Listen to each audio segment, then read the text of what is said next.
Class में बहुत ही ज्यादा स्वागत अगेन। तो आज हम लोग बात करेंगे important topics GAT B exam के लिए और biochemistry,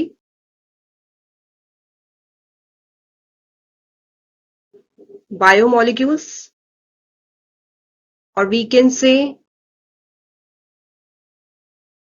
bio energetics.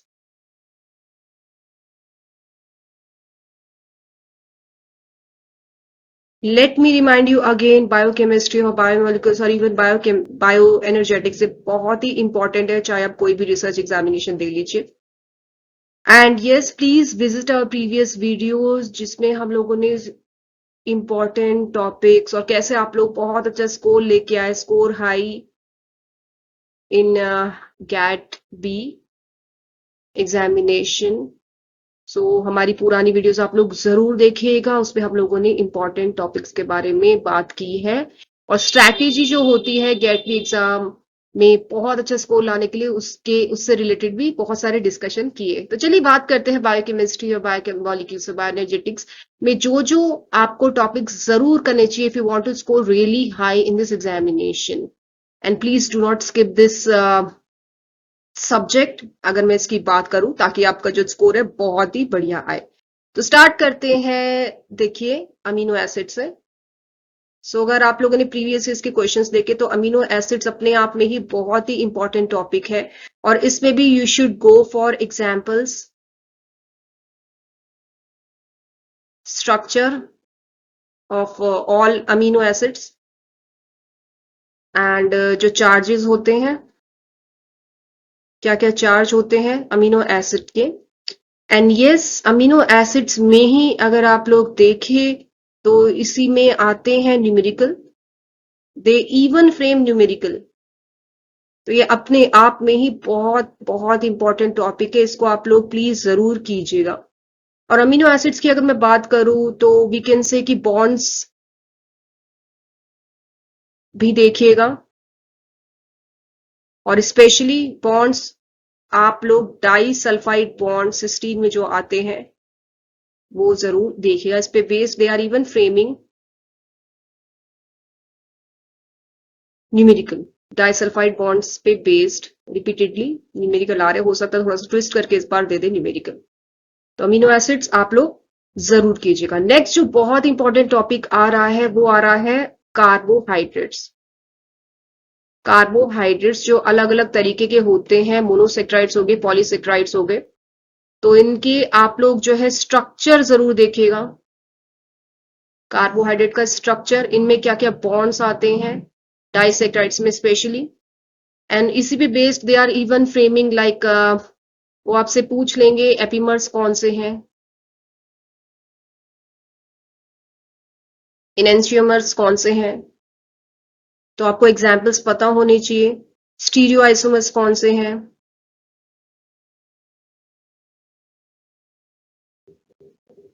Die stereo isomers कौन से हैं, तो यू शुड नो दिस। तो लिपिड्स है और फैट्स है, लेकिन कार्बोहाइड्रेट सबसे ज्यादा इंपॉर्टेंट है। कुछ क्वेश्चन जो है रिपीटेडली फ्रेम होके आ रहे हैं इस पे बेस्ड, तो बहुत ही अच्छे से कार्बोहाइड्रेट्स आप लोग जरूर देखिएगा।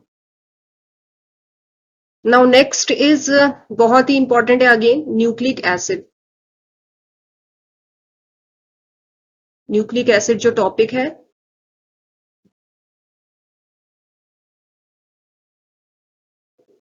स्ट्रक्चर जरूर देखिएगा।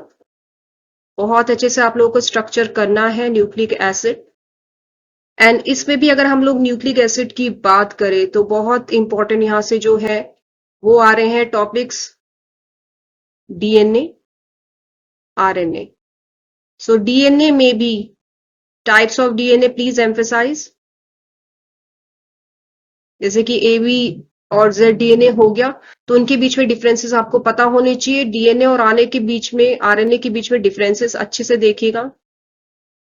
एंड डीएनए आरएनए का स्ट्रक्चर बहुत अच्छे से देखिएगा। This is again very very very important, structure of DNA and RNA, differences in DNA and RNA, and yes types of DNA. अब टाइप्स में भी अगर हम लोग बात करें तो टाइप्स में आपको पता होना चाहिए कि लेफ्ट हैंडेड कौन सा है, हैंडेडनेस जो पूछ लेते, लेफ्ट हैंडेड डीएनए कौन सा है, राइट हैंडेड कौन सा है,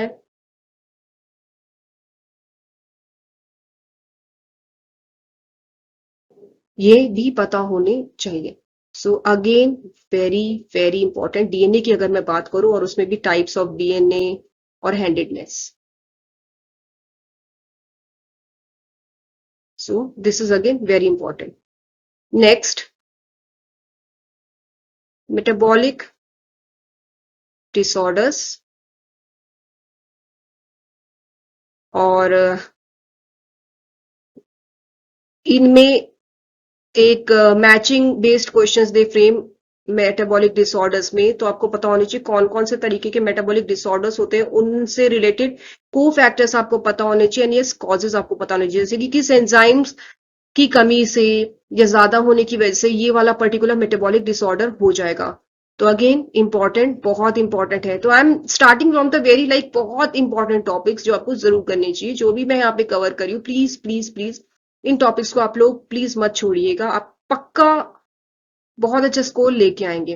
अब न्यूक्लिक एसिड, मैंने यहाँ पे आप लोगों को डीएनए आरएनए की बात की, तो यहाँ पे I can recall nucleic acid में ही मुझे याद आ रहा है यहाँ पे न्यूमेरिकल भी फ्रेम करते हैं। So they even frame numerical nucleic acid से रिलेटेड, न्यूक्लियोटाइड दे देंगे, अमीनो एसिड से उसको कनेक्ट कर देंगे, तो इस तरीके के जो न्यूमेरिकल है वो आ रहे हैं, तो वो भी आप देखिएगा। सो अमीनो एसिड पे क्योंकि न्यूमेरिकल इस पे बेस्ड फ्रेम होके आ रहा है, बॉन्ड्स पे बेस्ड एक न्यूमेरिकल फ्रेम होके आ रहा है, और न्यूक्लिक एसिड बेस्ड भी थोड़ा सा ट्विस्ट करके न्यूमेरिकल आ रहा है।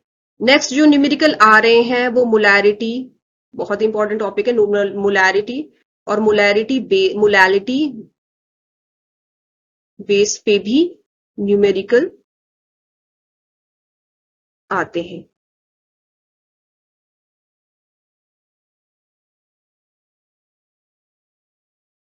Ramachandran plot, again very very important, आपको पता होना चाहिए रामचंद्रन प्लॉट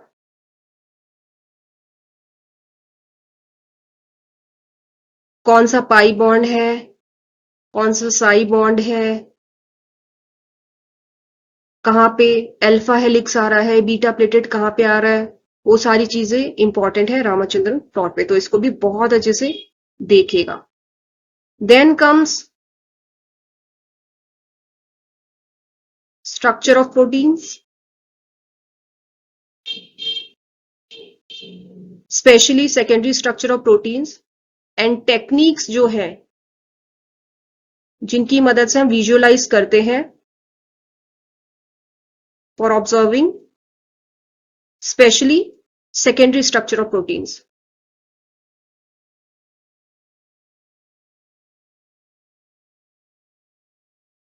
ऑफ प्रोटीन्स, जैसे कि सीडी आ गया, एनएमआर आ गया, एक्सरे आ गया, इनकी एप्लीकेशंस आपको पता होने चाहिए, मैकेनिज्म पता होने चाहिए, और कौन से स्ट्रक्चर को मतलब किस तरीके से आप प्रोटीन्स को, ये वाली जो पर्टिकुलर टेक्निकें यूज होती हैं, इनके एप्लीकेशंस आपको पता होने चाहिए। स्पेक्ट्रोफोटोमेट्री हो गया, फोटोमीटर हो गया एंड ऑल, तो please go for applications of these.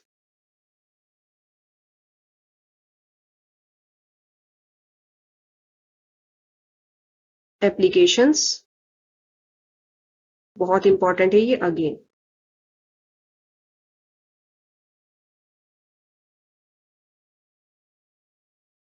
Applications, and yes, they may even frame scientist related, कि कौन से साइंटिस्ट ने क्या किया था, कब किया था एंड ऑल। अब यहाँ पे क्योंकि हम लोग प्रोटीन्स के बारे में बात कर रहे हैं, तो हीमोग्लोबिन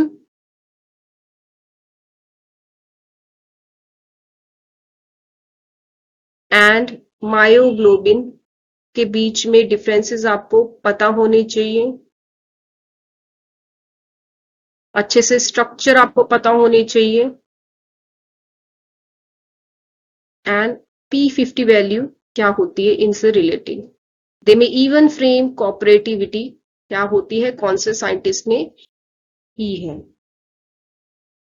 तो उसपे भी आप लोग जरूर एम्फेसाइज कीजिएगा। नेक्स्ट इंपॉर्टेंट टॉपिक जो है वो आ रहा है, बहुत इंपॉर्टेंट, एंजाइम्स। अब प्रोटीन्स की बात की है, so how can we ignore enzymes? Enzymes क्या होते हैं? तो हाउ डू एंजाइम्स वर्क, कैसे काम करते हैं? एक्टिवेशन एनर्जी का क्या कॉन्सेप्ट है? आर्हीनियस इक्वेशन यहाँ पे इतनी हाई लेवल की नहीं आ रही है, गेट के क्वेश्चंस और जीआरएफ के क्वेश्चंस फ्रेम होके आते हैं। सो एक्टिवेशन एनर्जी से आप लोग रिलेट कीजिएगा किस तरीके से एक्टिवेशन एनर्जी पे क्या फर्क पड़ता है। तो एंजाइम्स के भी एग्जाम्पल्स बहुत इंपॉर्टेंट है, अलग अलग एंजाइम्स के एग्जाम्पल्स। फिर how can we ignore enzyme kinetics, बहुत ही अपने आप में इंपॉर्टेंट टॉपिक है एंजाइम काइनेटिक्स। कोई भी रिसर्च एग्जाम दे लीजिए, ये तो आता ही आता है।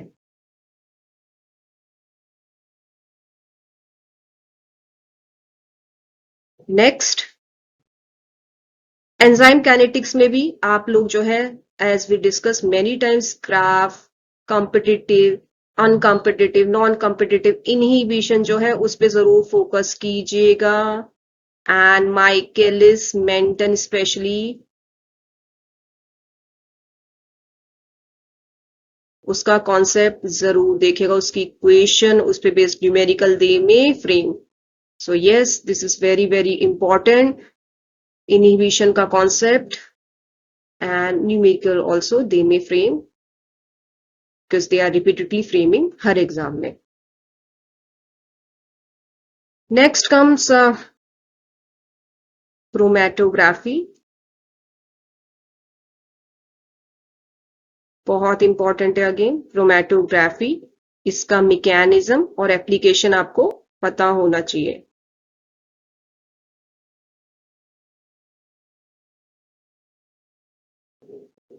Mechanism and this, and yes, electrophoresis में भी एसडीएस पेज का application and numerical they may frame. Numerical ये भी आप जरूर देखिएगा, क्योंकि अब हम लोगों ने एंजाइम्स की बात की है तो यहां पे मेरे को जो है रिकॉल कर पा रही हूं मेटाबॉलिक साइकिल, स्पेशली ग्लाइकोलिसिस, बहुत इंपॉर्टेंट है। अलग अलग जो साइकिल्स होती है उनका मैकेनिज्म आपको पता होना चाहिए, mainly glycolysis. So mechanism of metabolic cycles अलग अलग कैसे होती हैं ये, इनका लोकेशन,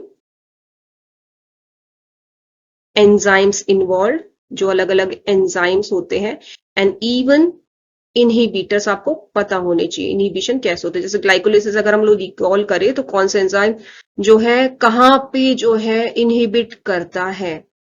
सो इनहिबिशन स्पेशली ग्लाइकोलिसिस के इनहिबिटर्स आपको पता होने चाहिए, सक्सिनेट डिहाइड्रोजनेज जैसे आ गया, मेलोनेट एंड ऑल। इस तरीके से कहां पे किस पर्टिकुलर स्टेप में इनहिबिट करता है, ये अपने आप में ही बहुत इंपॉर्टेंट टॉपिक है। थोड़ा बहुत कभी कभी नाइट्रोजन फिक्सेशन से रिलेटेड भी दे इवन फ्रेम क्वेश्चंस, तो आपको पता होना चाहिए नाइट्रोजन फिक्सेशन क्या है एंड स्पेशली माइक्रो ऑर्गेनिजम्स कौन से होते हैं। थोड़ा सा मतलब कभी कभी इस तरीके के क्वेश्चन आ जाते हैं। तो metabolic cycles very important, SDS PAGE very very important.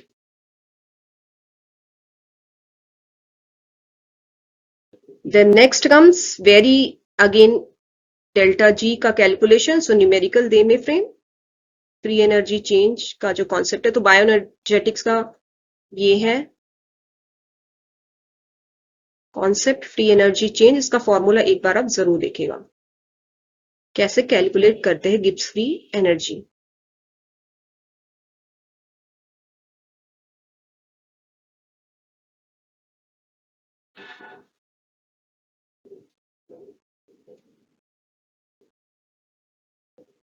Okay, so very very बहुत मस्ट टू टॉपिक्स हम लोगों ने यहाँ पे डिस्कस कर लिए, तो ये वाले टॉपिक्स आप लोग जरूर जरूर जरूर देखिएगा and score really high in GAT B examination. और भी इंपॉर्टेंट चीजें हम लोग डिस्कस करते रहेंगे, so stay tuned with us. Thank you so much, all the very best.